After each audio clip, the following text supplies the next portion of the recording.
Hey. Everybody do silly dance. I'll tell you when to stop, okay? I'll tell everybody when to stop. You got to go. This, I know it's totally awkward. I don't know if I can even spin it. The way my chair is, that was not smooth at all. There we go. That was a little bit better. I like Hey, yeah, I had to do that. I need to practice that more. Maybe I should do that a little bit. No, but hey, good morning, everybody. This is the 10th numero 10 of our DuPage Real Producers Jam sessions. I was saying a little bit before we started these. We started doing these in the city. I think the first one we did was June of 2020, and it's just I'm just blessed. It's been another layer of connectivity. Partners seem to like them. The participation with the real estate community seems to like them. It's just a great way to get timely information of what's happening in the market real time. I had somebody reach out the other day, said, "Hey Andy, I love your podcast."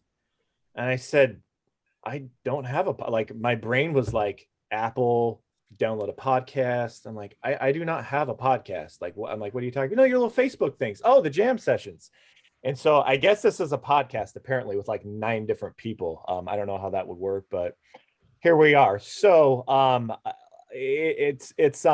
we put a pause on these for the month of August, just to kind of let it's a big travel month.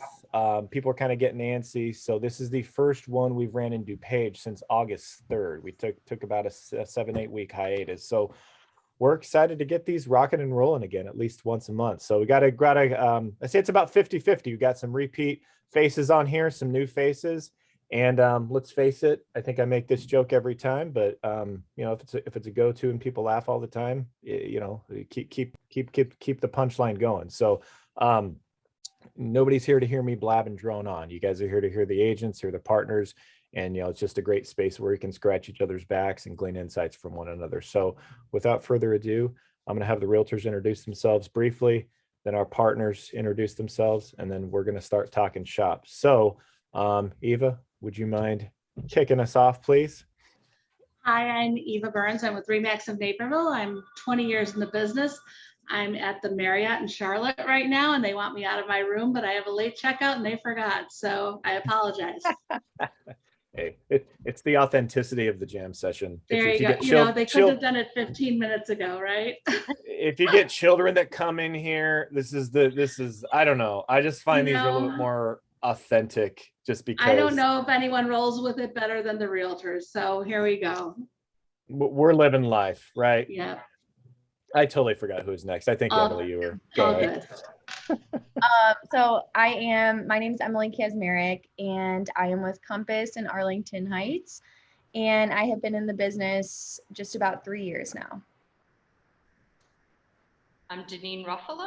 I am in Naples, Florida. So Eva, I'm with you having construction. So I got here a little bit late due to some internet issues with contractors. But I'm with Realty Executives Midwest in Darien. I've been in the business 11 years and happy to be on with you guys today. Hawbecker. I'm in beautiful Lombard, Illinois. There's the punchline. Yeah. That's good. I'm with Platinum Partner Realtors, broker owner. I've been doing real estate since 2007. I have a team. My wife is on my team, and we just celebrated our 18th wedding anniversary yesterday. Oh, happy anniversary. Congratulations. Guess Bill it's my Ghighi. turn. Go All ahead, right. man. Hey, I'm Bill Ghighi with the Bruno Ghighi team at Baird and Warner. I've been in Naperville. Sorry, I've been in real estate for 4 years, working with my mother-in-law, Laura Bruno. Awesome. And hey, I want to give the chance for the partners to introduce themselves. We real producers, we pride ourselves in being a non-pay-to-play platform for realtors. Anybody you see is featured. Anybody at the events, anybody on these sessions, they're not paying for the exposure. Our partners support us. I'm very blessed to work with such quality businesses, and it's cool because the realtors are the ones who recommend the businesses who want to help the platform grow and help their own business grow. I learned very quickly there's a lot of industries that benefit when one real estate transaction is done. And I've also learned that realtors, they rely on businesses that help them, push their deals through in a tactful, non-threatening, or organic way. And so what I do want to do super quick is give a little plug. I guess not really a plug, but people ask me, hey, do you guys have an online version? I've seen the magazine, it's cool. Digipub is our online platform. It's a private publication that goes to the top 500 producing realtors in DuPage County. And this is how you have access to it digitally. So it's free to download. Currently it's free.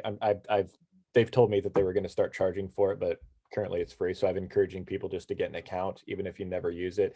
DIGA, P as in Paul, U as in umbrella, B as in boy. Spoiler alert, that's our little snapshot of the October issue right there. And choose Digipub, Illinois, DuPage Real Producers. We also have platforms in Chicago and North Shore. So there it is, Digipub. And who makes it possible? Our partners. And so Nick, introduce yourself real fast, and then Bill, and then Tom, and then we're going to start rocking out. Yeah, hey guys, thanks for having me. First one of these. Nick Pitzer, State Farm agent in Darien, Illinois. So like literally right down the street from Deneen. That's pretty crazy. I've been an agent for about 7 years, specializing in property insurance, obviously. Some things about me. Just recently celebrated my first year anniversary being married to my wife. Thank you. COVID wedding. So happy to celebrate the first year anniversary. And then celebrated my 33rd birthday over the weekend at the Ryder Cup. So just some things about me. Thanks. Awesome. My name is Bill Pendley, and I am from Caliber Home Loans in Downers Grove, Illinois, and been in the business for, I got in 1998, so what is that, 23 years? So I've seen the good, the bad, the ugly throughout the whole process of being a mortgage loan officer. And I used to have hair. So at the beginning I did have hair, and then after so many years being in the mortgage industry, I lost it. So there you go. But yeah, so I'm excited to be here. Thank you for having me. Hi, everybody. My name is Tom Hawbecker. I'm a real estate attorney. The name of our firm is Hawbecker Garver. We're located in Hinsdale. We've been doing this 18 years already, believe it or not. Thanks for having me. Absolutely. Thanks for carving the time out. And that is it. My goal here is to be quiet for the next 45, 50 minutes or so. So what's hot out there? I think, Tom, you had a great question. We were kind of pre-gaming. Why don't you go ahead and kick us off, sir? Yeah, I'm just putting a feeler out there to see what current buyer sentiment is. I think that we're feeling a little bit of the normal kind of slow down fall season that none of us saw last year. And I don't know if this is indicative of buyers just staying on the sidelines to the spring market, if anybody's been put off by the hustle and bustle of this market. So what are you guys seeing, agent, as far as buyers and how they're feeling about things and offers and all of that jazz?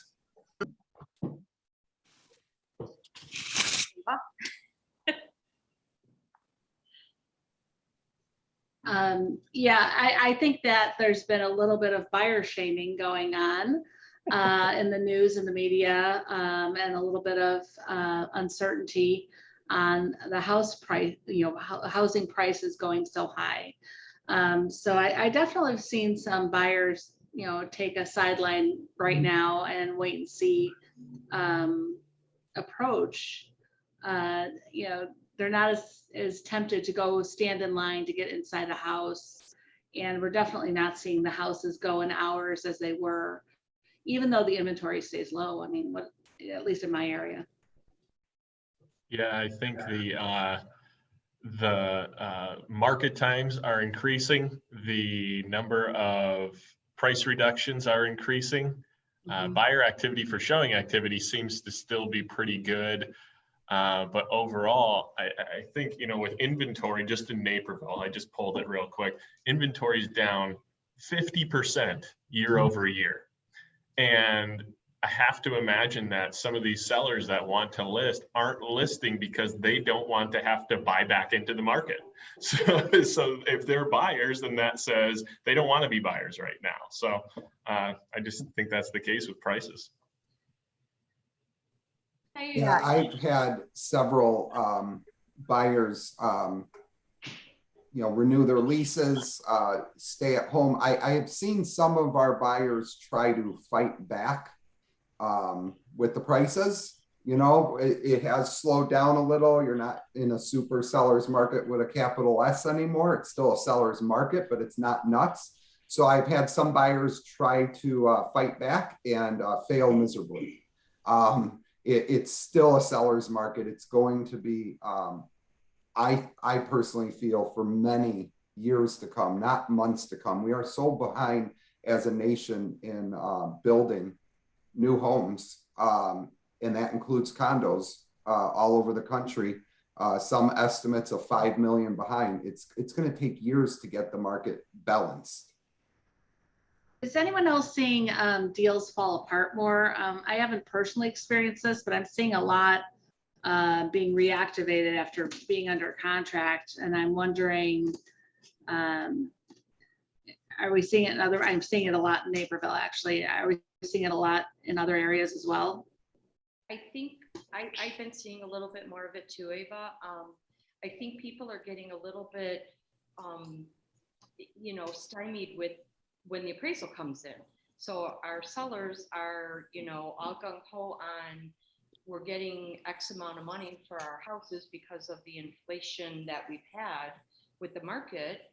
And then the appraisal comes in and it's X dollars different than what our buyers are purchasing at. And that difference is not something that I don't think they want to go $20,000 or $30,000 down because their next door neighbor got, full asking price.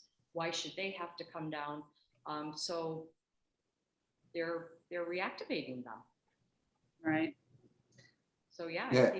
I think that goes to buyers trying to fight back. That's one of the tools they have is I'll just kill the deal, and they're still forgetting how difficult it is to get back under contract and to find something they like, and then if they like it, get back under contract. And I think that's just kind of also a product of the fall market. Always happens, slows down a little bit. And those people are just, if they are still hanging around in the spring, they're going to get left in the dust, I think. I think this spring 2022 is going to be just as busy. Yeah, and I think that's something that I've been experiencing. I work mostly with buyers, and so I think in the fall you get the buyers that are a little more flexible with their timeline, at least for me. So they're kind of just casually looking, and I feel like they're not, they don't have that urgency to go under contract and buy right now. So I've had a lot of pushback and people that are kind of dipping their toes in right now, but not ready to pull the trigger quite yet. Whereas I feel like in the spring market, you feel that urgency, whether or not, you have to buy now, you just feel it around you just because it's that much more competitive. So I've definitely experienced some buyers kind of dipping their toes in, coming back out, and, a little bit of that. Has anyone They're making contingency plans? They're like, well, if I don't find something, I can go here or do that, or they've, gotten the information to extend their lease, short-term, long-term. They're definitely more educated and open to other possibilities as opposed to just, I have to buy a house. I think this spring was, it was like nothing I've ever seen before. It was endless. Well, it started last fall and it never ended. And let's face it set last March when we were essential and never ended. And so maybe everyone's just taking a little bit of a breather right now. But typically it's October when we do start picking up again. So maybe this is just the breather month. I don't know. Inventory's crazy low.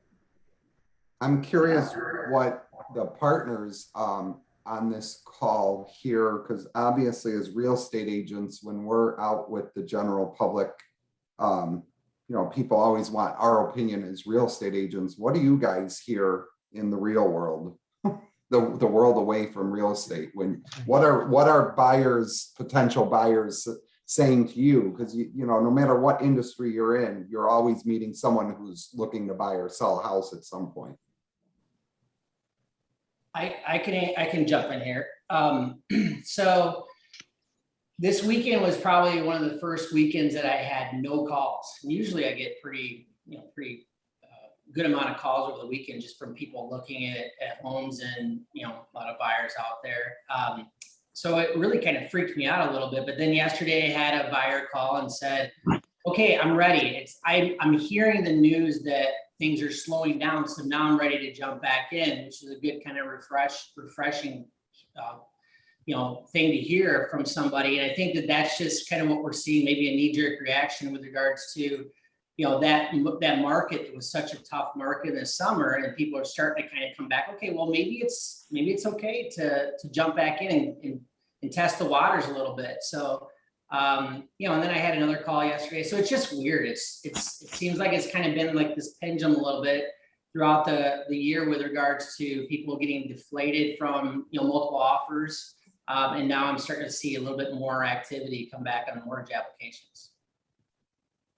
One of the things I just want to kind of mention that Emily and I have been doing some webinars on first-time home buyers, and we've been putting in just the educational tools like cost of waiting. So if you think about it, what are rates going to do in the near future? Are they going to increase? What is the value doing? When you put the numbers in front of people, they tend to kind of move a little bit. Not to try to sell them or strong arm or anything like that, but it's just an educational approach to just showing what the reality of the market is and what they could be missing out. Well, and I think so many times, I think as buyer's agents, putting the dollars in front of them of what they forget what they're spending in rent and how much they've spent already in rent. And when you show them that short-term lease, because that's generally at a premium, that they're willing to do to offset a bump in value of a house, when if you do the math for them and hand it to them, it really helps them make a clearer decision to move forward as opposed to sit on the sideline. But you have to have that opportunity. You have to have that FaceTime with them in order to do that homework with them. To help them see that there is a definite benefit. These interest rates are still, I know my phone went off this weekend. Oh, they inched up, interest rates inched up, they went up with 1/8 of a point. And as funny as it sounds, more people, my phone goes off more when they inch up than when they go down. I don't know if the rest of you feel that way. I think it's that anxiety, like, oh no, now I have to fight that too. Fear of missing out. We all probably should have taken more classes in psychology before we got into real estate, because in my years, that's, it's just part of the game, and trying to help them understand that 1/8 of a point isn't going to change it. But you're absolutely right. A year from now, it could be a 1/2 point, 3/4 of a point. And what does that look like, every month, every year for 30 years? So, we all have to live somewhere at the end of the day. It's not optional. Right. So. And I think people are afraid to get into that multiple situation. Yeah. Especially first-time home buyers. They don't want to be, going up against people that are going to go $20,000, $30,000 over asking price or more. Right. And it's not like rentals are, rental prices are going down. No, because that housing shortage I mentioned includes rentals. And so, my team still does a lot with renters. Rental prices are insane what people are paying for rental. And there's just some people who, whether they're going through a divorce, relocating, and they don't want to buy yet, there's some people who just have to rent, and they just have to get anything. And I just can't believe some of the prices for what they get. Yeah. Right. That's a great point. I'm getting a lot of calls from people that used to be investors early 2000s, coming back out in the marketplace to become investors again. So are you seeing more investors that are surfacing right now? Yeah, good question. You. I haven't. Most of my investors liquidated. So, but you know, let's, you know, love to see them come back. But the rents, yeah, the rents are astronomical. I mean, they're just unbelievable. I think that one way you can, it's obviously a risk, but that goes with the territory for investors. But one way for us to educate investors and have the conversation with them is there really is, their prices will probably keep going up. Housing shortage, there aren't a lot of flips anymore like there used to. Like I'm thinking like during the recession, you'd go out and show 10 houses and half of them were flips. Now, if you show 10 houses, you might show one that's a flip. There's not as many because the crappy houses are selling to non-investors because there's not enough inventory. But the investors who can get them one way or another, when they rehab that house, it's almost like new construction, and it's kind of a diamond in the rough, literally, for the market. And those do sell really quick for the most part, if there's nothing wrong with it. Right. So I still think there's an opportunity for investors out there.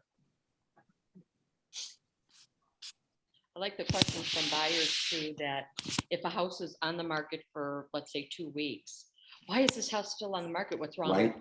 You know, where that's an unusual question typically, but yeah, we're getting those because usually they're gone in a day or two.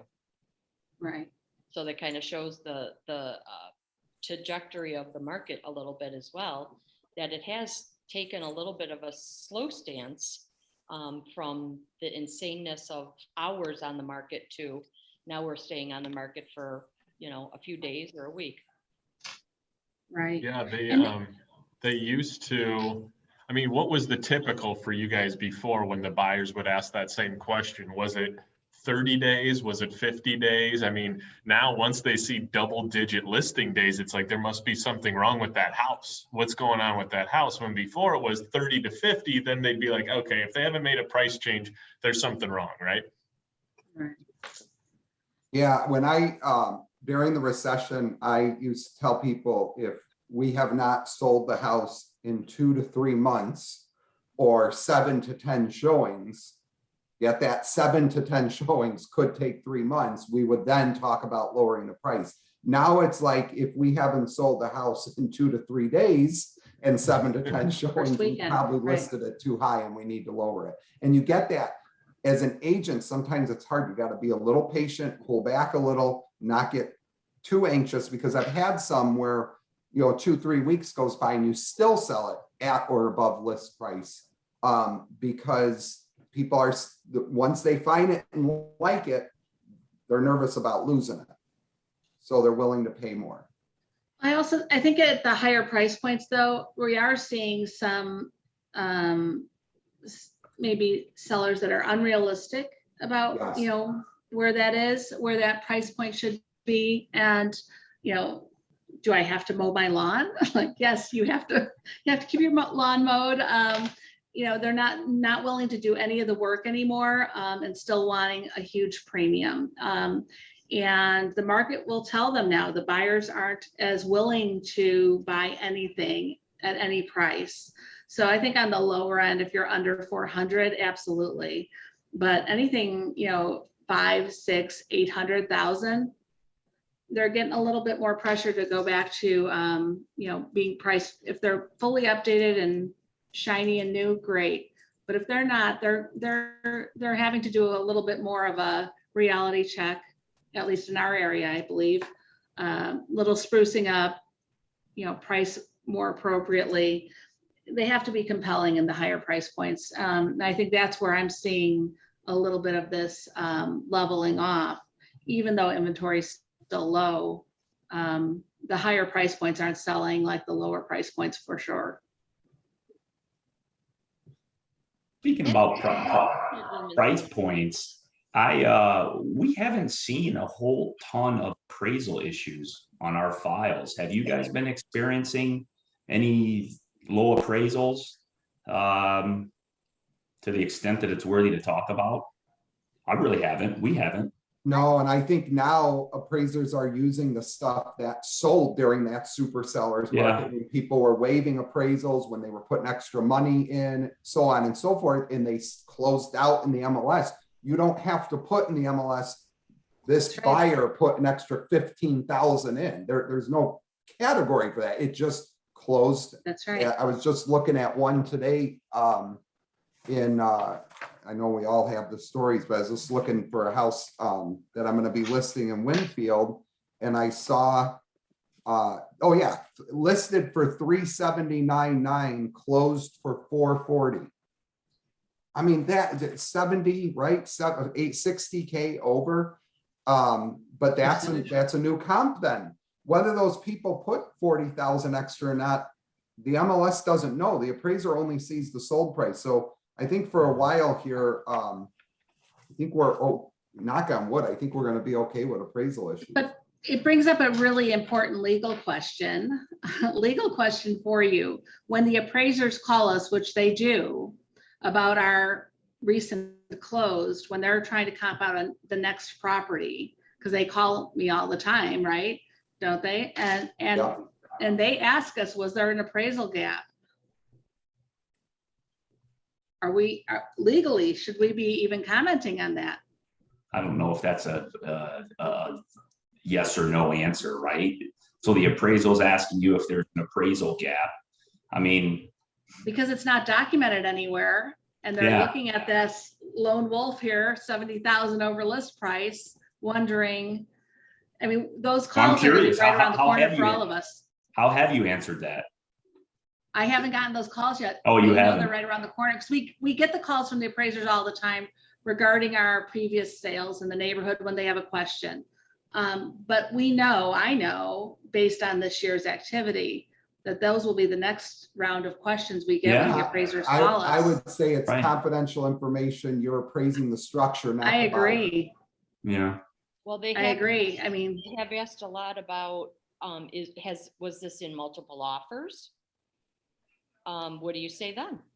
well, most of that is documented in Connect. Most agents don't clean up their remarks, so it's already documented. And so that's documented.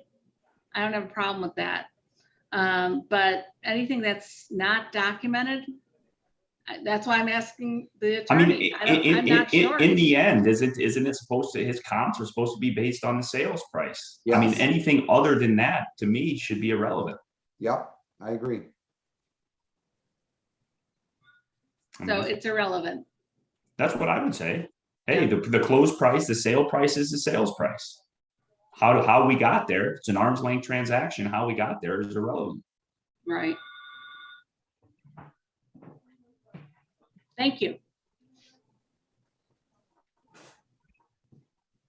So it kind of segueing from the way buyers are feeling and the fatigue of buyers and everything, is COVID still a thing for people? And it probably, like for me, it's different than it was before, because now I've had a teammate get COVID, and of course for 10 days you have to step in and help that teammate and help with their appointments and everything. We've had some deals fall apart due to COVID, and we've had some people we know that have very close friends die of COVID recently, and so now it's still a thing. But I feel that in general, real estate and in regular real life, people are starting to learn to live with this, and it just is what it is.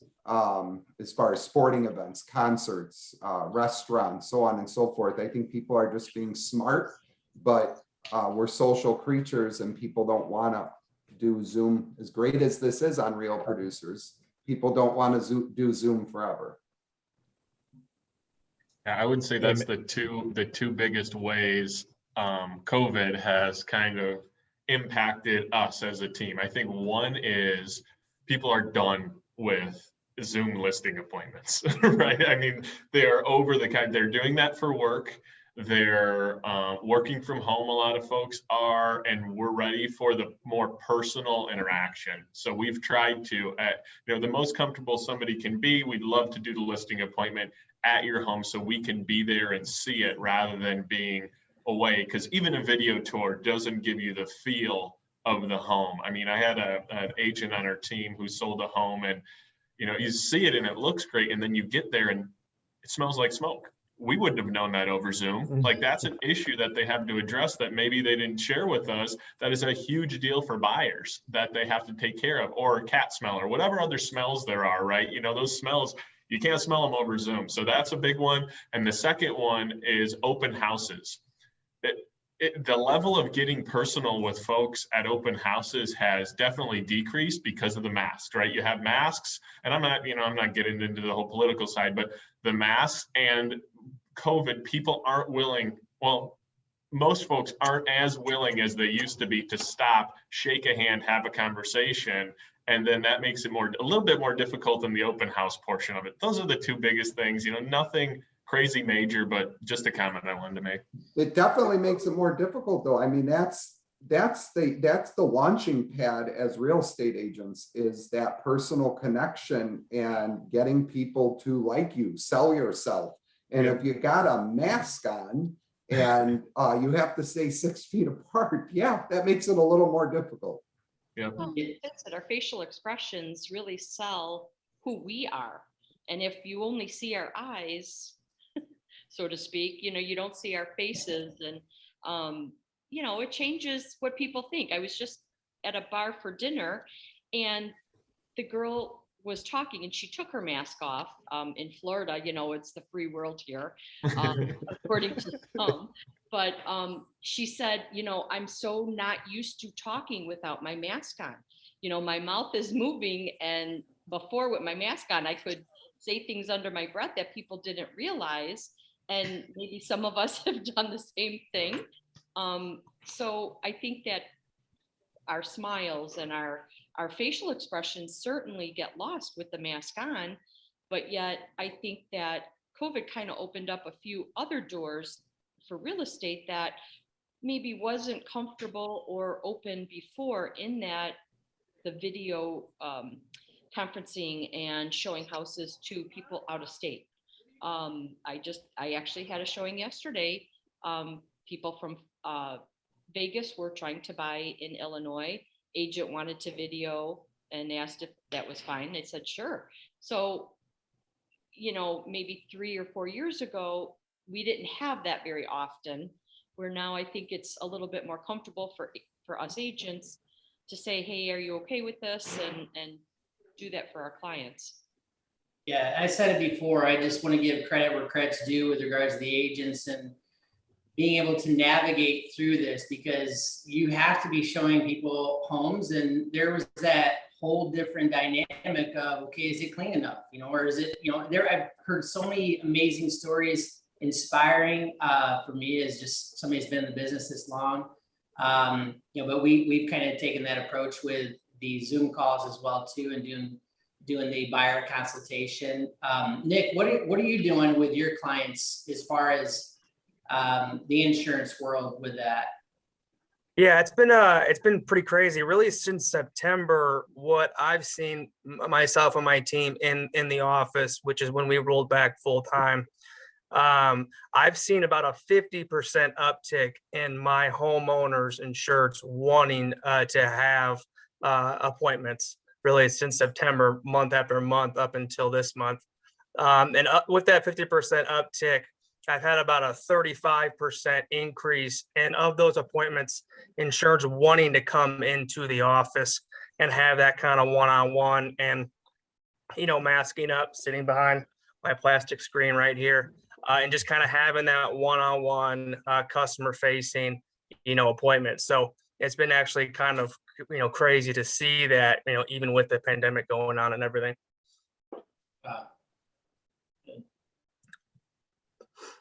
Interesting times. Absolutely. What And about, thank you for recognizing what agents have done, because pretty much nobody does. yeah, I mean, we're a nationwide lender, and we're some of our Michigan folks were kind of shut down. So it just took a toll on a lot of people. And I've gained a lot of respect for what you do as an agent. So thank you for your service and making sure people have homes. So perhaps, unless anyone else has anything else about COVID, maybe we could segue into this article that was in the Wall Street Journal, kind of doing the opposite, really a negative article about real estate agents, in my opinion. I'm a little biased about that and sensitive though, because of everything we do. This was in Wall Street Journal, September 21st, and the Federal Trade Commission is meeting and discussing very seriously on altering how real estate agents make our money.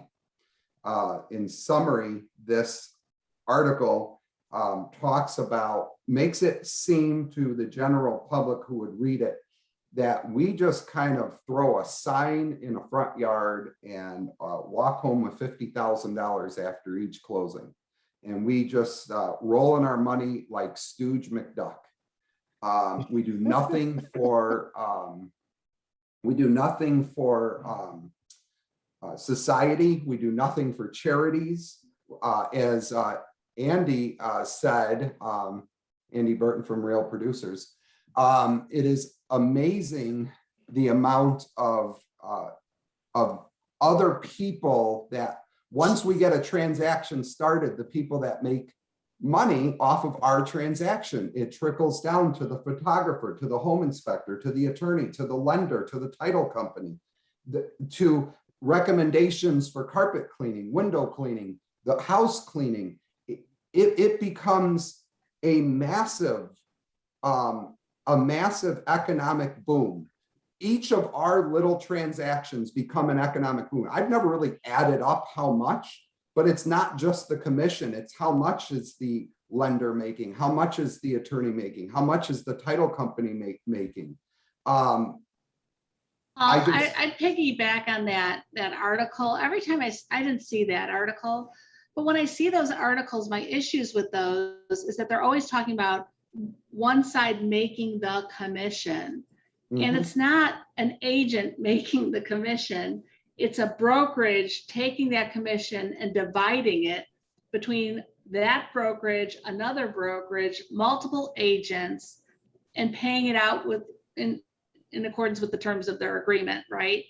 It's not one person getting a commission. Those articles are constantly written as if an individual is getting that whole commission. And that reporting gives the consumers the feeling that whatever that percent is that we can't discuss openly, right? Whatever that percent is that's being charged is going to this one realtor.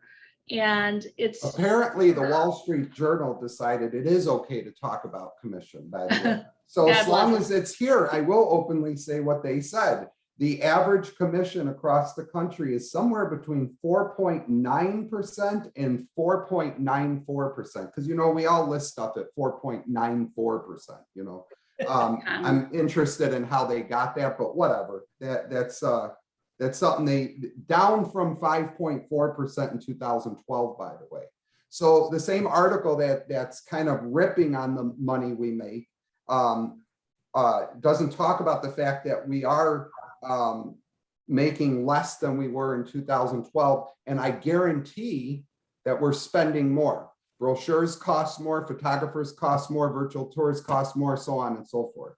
And that's what they're not talking about. That is a gross number, not How a about net talking number. about the fact that we have to put some of that money aside for taxes. How about the fact that we have no benefits? Some of us about retirement? have no health insurance. Right. My wife and I, this is what we do. We are not like, we both do real estate, so we have to Well- spend a mortgage on health insurance each. So, I mean, all of us understand we're all 1099, or for most brokerages, not all, most brokerages are, we're all in the same boat. Obviously, Paul, we all agree, right? We all agree. But that's where RPAC comes in, isn't it? RPAC, supporting RPAC to combat things like this, to speak and be the voice for us. Yes, and in this article, they called basically RPAC the very politically powerful industry. So whatever, it's just, I wish someone would write a counter article on, and perhaps Bill can write that. And I'll bet for the Wall Street Journal. Paul, you're fired up. I think you should go for it. I was gonna say, Paul, I think you just volunteered yourself. I usually don't chime in on these, but I will chime in on this. So I know a lot of realtors, for lack of a better term, I know they work their tail off for their money. And that was a great point, Paul. There's no benefits to this. It's all 1099. It's like you're kind of on your own. And so one thing that you used to I don't want to say upset me as a child, not upset me, but was like when baseball or professional athletes would get paid $30 million and they get these contracts. And then I had somebody mention this who really shifted my thinking. And it was like, you will be compensated for the value that you bring to the marketplace. And I had this thought, I'm like, yeah, those professional athletes, you don't know what it takes to put yourself on the line every single day, especially like football players, week in and week out as a professional athlete. Well, if you want to get a, whatever, I don't know, $150 million contract, will you pack a stadium of 90,000 people? You do that. Yes, Andy. And this is more of me self-reflecting and having inner dialogue. It's like self-talk. I can't do that. I'm sick. I'm 5'12" with my shoes on. I'm not a very big dude. I played soccer in high school. That's kind of like, I guess, my athletic claim to fame. And, those people they put it all on the line every single week. They're the ones who bring this, yes, they bring people in the stands. And Paul, to your point, well, you bring one person in the stands, they buy season tickets behind home plate at the Cubs or the White Sox or whatever. There's that revenue for the stadium. Well, they're buying, soft drinks and beers and popcorn and whatever the stuff that comes with it, Oh, you like, that person likes it. Well, then they invite 6 other people to bring clients there. It's like there's a ripple effect of transactional. So it's like, yes, the realtor is compensated, but I always, I'm not comparing realtors to a professional athlete, but maybe I am. We'll just kind of, let's ride the analogy out for a little bit. Dave, and by they, all the agents on this call and the partners, you guys have honed those skills to do that. If you weren't good at your job, you wouldn't be in the spot that you're in. You'd be doing something else. So I see it. I'm not calling the Wall Street Journal like an 8-year-old boy like I was when I was young, looking at, collecting baseball cards. We all remember those days. Oh my gosh, this guy makes this much money and this and that. I want his baseball card. It wasn't like I was jealous as a child of baseball players or football players making, millions and millions of dollars. But I always thought it was like, oh, as a child, it's like, oh, that's like so much money. And then somebody said, well, yeah, you pack a stadium. Let's when you're growing up in your profession, Andy, why don't you have 35,000 people come and watch you perform? And I'm like, oh, we're working on it, Andy. Yeah, it took a long time for that realtor or that professional athlete to get to that level. Yep. So I want to make your point, hammer home the point. Maybe I'm beating a dead horse, but I agree with you. Okay. Well, is there something to be said for, if people are still hiring us to sell homes, like FSBOs are for sale by owners. They're down in the past, few years as compared to 10, 20, 40 years ago. So you have to think about it like that too. We're still being hired to do our jobs. Whereas like most people, they realize they can't sell their home on their own. It's a lot of, you have to be put through that education and, So I think there's a lot to be said about that as well. I think It is a great point. Also, I was not good at, and I'm gonna hold on here. I do want to do this. I'm not that quick-witted on Photoshop, but I really wanted to put Paul's face right there on Scrooge McDuck. I pulled this up. Sorry. Okay. I'm over. Go ahead, yeah, continue. I was gonna say, when it comes to FSBOs, right? There are marketplaces where that works. Right? I'm from small town, at Starved Rock area. You can list the house on Facebook and be sold within 48 hours there. And the marketplaces that most of us are working in, that same thing is not the case, right? So Naperville, Downers Grove, Lombard, these other areas, that's not done as simply. So, realtors are essential to that process, right? I mean, you could probably ask all of our clients that loved us most, that appreciated the great job, was so-and-so worth it as an agent? Was that X amount % worth it to you? Absolutely. They took care of the process. They made my life easier. They took stress off of me. They helped me go down this whole road that I wasn't prepared to do on my own. And then I could have sold my house.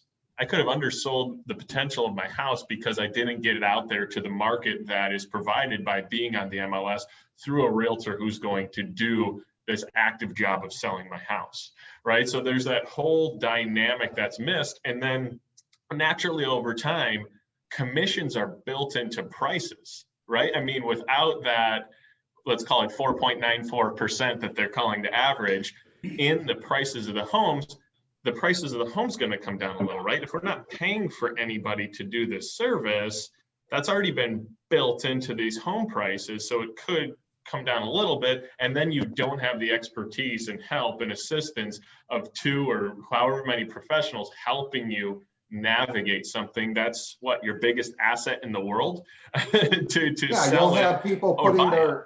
their $800,000 house on the market and not mowing the lawn and thinking that it's Right. going to sell. Or taking pictures on your own, or not doing Yeah. something like that last little touch, a stager, a photographer, a brochure, whatever it is that helps you get that extra amount of money or the amount of exposure that you could have otherwise gotten. That's invaluable. You can't put a number on that service that you're getting. Skill set. So, sometimes you could say it wasn't worth it. And so whatever the case, it's pretty easy to make an argument. And I have to ask, was the word Zillow mentioned in that Wall Street Journal article at all? Surprisingly, it wasn't. Okay. Yeah, surprisingly, it wasn't. It was more about Federal Trade Commission, even the Justice Department. Yeah, I mean, but Paul, there's been a lot of pressure on us this year. I mean, I think all of us have heard about making us all employees and not 1099. There's commission pressures. I think they're coming at us from all direction. At least that's what I've been reading in Inman. I thought that there was some ruling that we had to start changing the way our commissions were being advertised in May of this year, but I didn't see that ever come to fruition. Obviously they're taking a hard look at our industry. And I think that, and I don't know if the articles are poorly written. Most of the articles I've written about or I've read through are poorly written or inaccurately written about how we're paid, how our business is compensated, and have portrayed us in a way that's not really accurate at all. And I think when all of us are in transaction with our clients, I mean, how many times have our clients say, like, I would never want to do what you do? Like, thank you for Yes. taking my calls. There's only Thank about a little over 2 Right. million of us in the whole Right. country. That's not a lot when you think about it. And if it was that easy, there'd be 20 million people doing it. Not 2 Even million. this year, where everyone's like, oh, you must be making a bundle, right? But the actual clients you're working with are like, this has been This crazy. isn't fun. This isn't Right. fun. This hasn't been fun. This hasn't been fun for me this year. I don't know about all of you. This has not been a fun year. It's been a difficult year. It's been a challenging year. It's been a year of 11 offers and working so much harder, right, for the one commission, because you're presenting and handling and respectfully handling all these buyers who want your listing and these agents who are begging for Yeah. that offer to be And accepted. you You're said working 10 professionally. times harder for one commission. It's a misconception, a misunderstanding, and it needs to be set straight. But articles like that, Paul, definitely don't do us any good in the consumer confidence end, because they don't portray our industry properly. Yeah. And that's unfortunate. And what they don't say is what's the psychology behind that, like you mentioned earlier, like how you're managing your client through this with the 10 or 11 multiple offers. Like, who are they going to pick? I mean, you got a lot of weight on your shoulders. So At 11 p.m. at night on a Sunday. yeah, Right. right. Exactly. When the transaction doesn't go right, that's why they hire us. And how many transactions don't go perfectly right, A to Z? Like most of them, something happens at some point. I mean, right? And that's when they need us to step in and find the solution and help them to that solution with our expertise. And that's priceless. Yeah, with their biggest investment.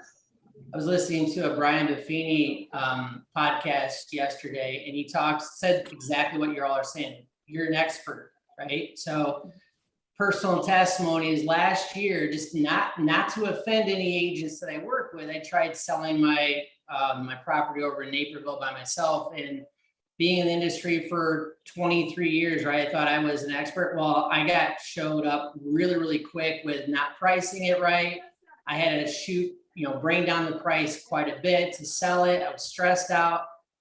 So like I mentioned, that I don't want to be a real estate agent because you guys are hard workers, and I really kind of value the expert, expertise you guys have. So it's a different animal if you try that. Let me pause really quick right there. I need a screenshot with everybody smiling. All right, now please do not be like my children and smile for 2 seconds and then stop. So here's the rule: when you see me stop smiling, then you can stop smiling, and then Emily, you can pick it up. We got about 5 minutes. So ready, set, ready. 1, 2, 3. I think we got it. Great. I think we got it in the first one. Beautiful pearly whites. Continue. We got about 5 minutes out, so I want to let the realtors kind of dictate. And then also partners, before we sign off, I want to give you guys the opportunity, maybe a minute each. What's something like in your business that realtors could do to make your life easier for as far as like pushing transactions off the finish line? So we'll let Emily finish her thought. And then I'm gonna give the partners a chance to say, hey, if you guys could do this, that would make my life so much simpler. So I'll let the hamster get rolling. Emily, go ahead. Sorry, I cut you off there. I don't think it was me. I think it was someone else. It was Deneen. Okay. And I think, we probably as, top producer type agents, we take our job seriously. We do the full circle of what we're supposed to be doing, right? I don't know. I know my clients have said, I've never worked with a realtor like you. And they've always, many of them have come in with bad attitudes of this business, right? So I've said, well, we're going to change your mind about this business because I don't want you to live your rest of your life with a bad attitude, because you shouldn't have a bad attitude. I'm sorry that your past was not the way you thought it should be, and I'll do what I can to change that. So I think some of these articles are maybe the not so great agents that they write these off of, just like there's not great athletes out there. We have a football coach that some people don't like, some people like, right? So we're always going to find the good and the bad in every industry, no matter what it is. And they never seem to write the articles about the good agents and what we do expense, that we're not, millionaires. We have a lot of expenses to this business and a lot of things that people don't realize. And the more information we can give our clients about, we don't have life insurance and we don't have health insurance and we don't have 401ks, we have to prepare ourselves for that. Maybe if they see the bigger picture and we inform people more, they might understand who we are and what we have to do. Maybe that would help too. Agreed. Let's do real quick round robin. Nick, I'm going to have you go first, sir, if you don't mind, but maybe like a tidbit or two that just in your world, and this isn't saying that every realtor is going to follow suit, but it's just saying, hey, in a utopian real estate transaction, what are like a couple things maybe that would make your life easier to, because we're all trying to accomplish the same goal that would push more transactions across the finish line or make your processes more seamless. So let's go. Let's see here. Let's go Nick, Bill, and then Tom, and then we'll wrap it up. Yeah, sure. I'll start. Just like, from an educational standpoint, really for me and my team, what would be valuable from, the insurance standpoint when it comes to, the real estate transaction, what could we do? What are you looking for us to provide to kind of assist that transaction to, go across the finish line?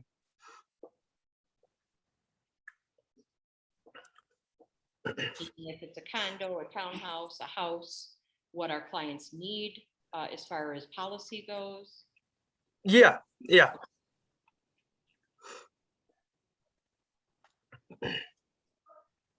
Okay, my turn. Sounds good. Okay.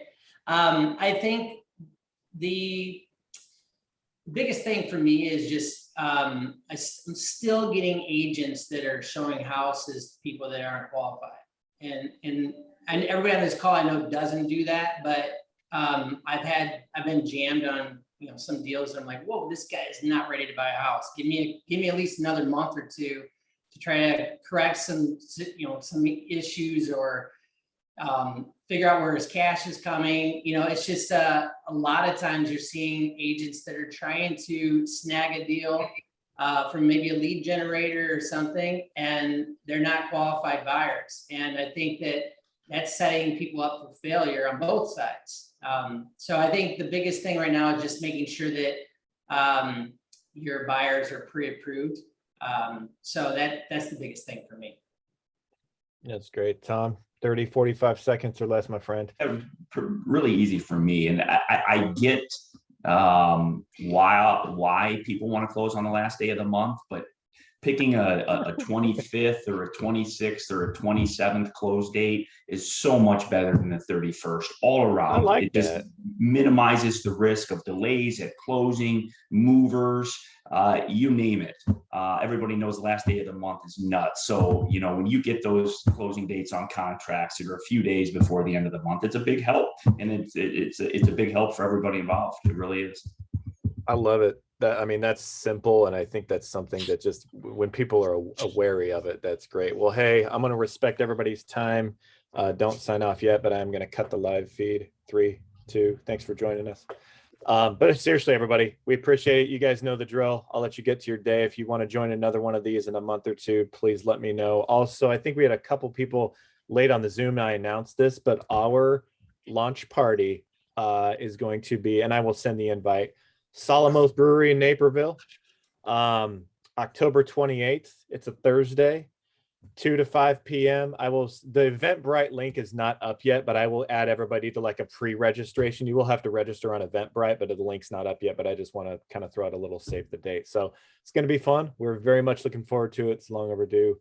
Have a productive rest of your day. I ran Cool. 2 minutes Thanks, over. Andy. Thanks, you Andy. so much. Thanks, everybody. Thanks, guys. Everyone have a good day. Adios. Week.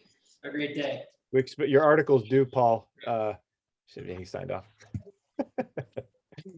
Well, I'll hit him up. He's going to write an article.